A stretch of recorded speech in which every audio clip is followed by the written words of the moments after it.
রয়েছেন। আমি এখানে আকবর আলী সাহেব রয়েছেন, খন্দকার রাশিদুল আলম রাশেদ রয়েছেন, শফিকুর রহমান খান শফি, আমাদের অ্যাডভোকেট আজিমুদ্দিন বিপ্লব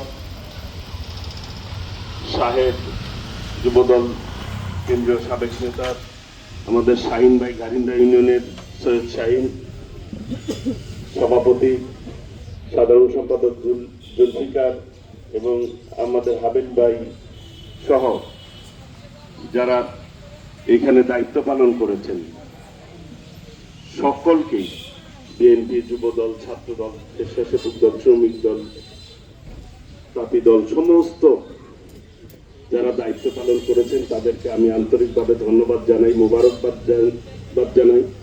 এই ঘারিন্দা ইউনিয়ন বিএনপির একজন মনোনীত প্রার্থী হিসাবে আপনারা আমাকে যেভাবে সমর্থন দিয়েছেন এবং ভোট দিয়েছেন তাতে আমি সকল আপনাদের মাধ্যমে সকল ভোটারদেরকে, জনগণকে আন্তরিক শুভেচ্ছা জানাচ্ছি, ধন্যবাদ জানাচ্ছি। প্রিয় ভাইরা, আমি নির্বাচনের পূর্বে কথা দিয়েছিলাম যে আমাকে আপনাদের খুঁজে বের করতে হবে না, আমি আপনাদের কাছে আসবো। গতকাল আমি চর অঞ্চলের ইউনিয়নগুলোতে গিয়েছি, আজকে আমি আপনাদের মাঝে এসেছি। আমি এখন মূলত আজকে আল্লাহ রহমতে গ্যাজেট প্রকাশ হয়েছে, গ্যাজেট প্রকাশ হওয়ার পরেই প্রথম আপনাদের ইউনিয়নে, গারিন্দা ইউনিয়নে ঢুকলাম।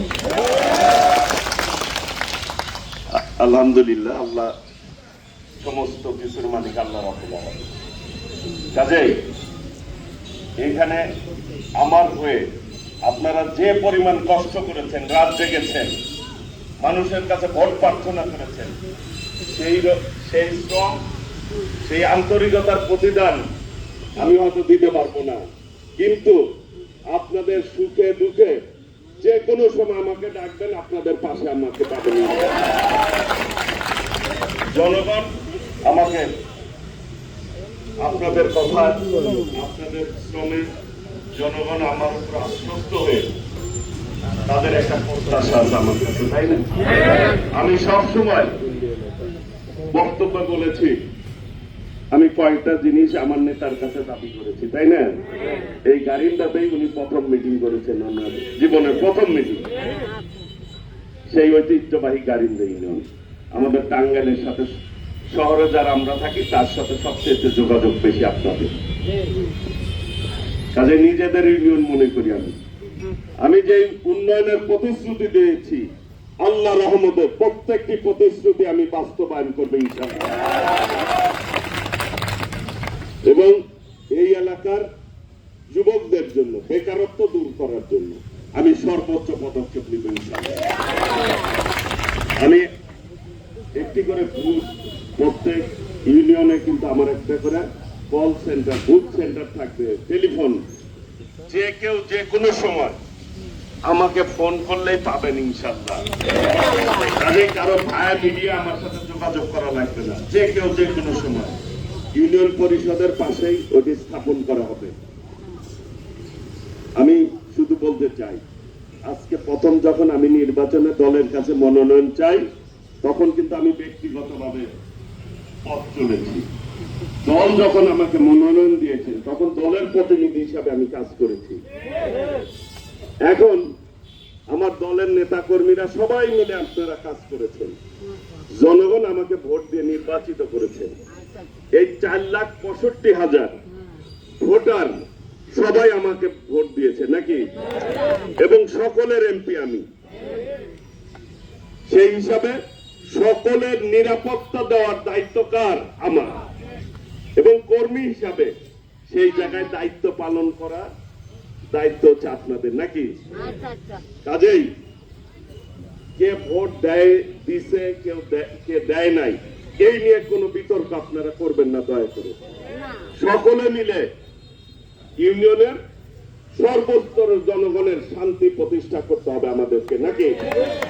কাউকে আমরা বিদ্বেষমূলক কথা বলবো না, কাউকে আমরা কটু কথা বলবো না, সকলে ভাই ভাই হিসাবে আমরা পথ চলতে চাই।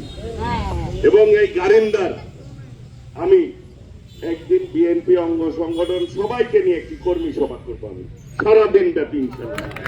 তখন আপনাদের ইউনিয়নের কোন জায়গায় কি উন্নয়ন করতে হবে, কোন জায়গায় কি করতে হবে, সমস্ত বিষয় আপনাদের কাছ থেকে নিয়ে পরামর্শ নিয়ে সেই অনুযায়ী এই ইউনিয়নের উন্নয়ন করব, যেটি আমি পূর্বেও প্রতিশ্রুতি দিয়েছি। আজকে নির্বাচিত হওয়ার পর আপনাদের কাছে আমি দেখা করতে আসছি। আমি চিন্তা করলাম সবাই যদি আমার বাসার দিকে যান, সবাই তো আর যাইতে পারবেন না নেতা কর্মীরা, তাই না? সেই জন্য আমি আপনাদের কাছে আসলাম দেখা করার জন্য। আমার জন্য দোয়া করবেন, আল্লাহ রাব্বুল আলামিন যাতে আমাকে, জনগণ যে প্রত্যাশা নিয়ে আমাকে ভোট দিয়েছেন সেই প্রত্যাশা যাতে আমি পূরণ করতে পারি। আমি পূর্বেও বলেছি উন্নয়ন, সর্বোচ্চ উন্নয়ন করবো এই টাঙ্গাইলে সদরে, যাতে করে বাংলাদেশের মধ্যে 5 বছরের তালিকা করলে টাঙ্গাইলে 1 নম্বরে থাকে। সেইভাবে কাজ করব। আমি ভুল হতে পারে, ভুল হওয়াটা কিন্তু স্বাভাবিক, তাই না? আমার ভুল হইতে পারে, ভুল হইলে শুধরায় দিবেন। আমি নিজে কোনো অন্যায় করব না, কোনো অন্যায়কে আমি প্রশ্রয় দিব না। সকলকে নিয়ে আমি শান্তিপূর্ণ টাঙ্গাইল সদর প্রতিষ্ঠা করতে চাই, সবার সহযোগিতা চাই। আপনারা আমাকে সহযোগিতা করলে অবশ্যই যেই মুখ নিয়ে ভোটারের কাছে ভোট চাইছেন সেই মুখ যাতে রক্ষা হয় সেইভাবে আমি কাজ করবো ইনশাআল্লাহ। সকলকে ধন্যবাদ জানিয়ে, মোবারকবাদ জানিয়ে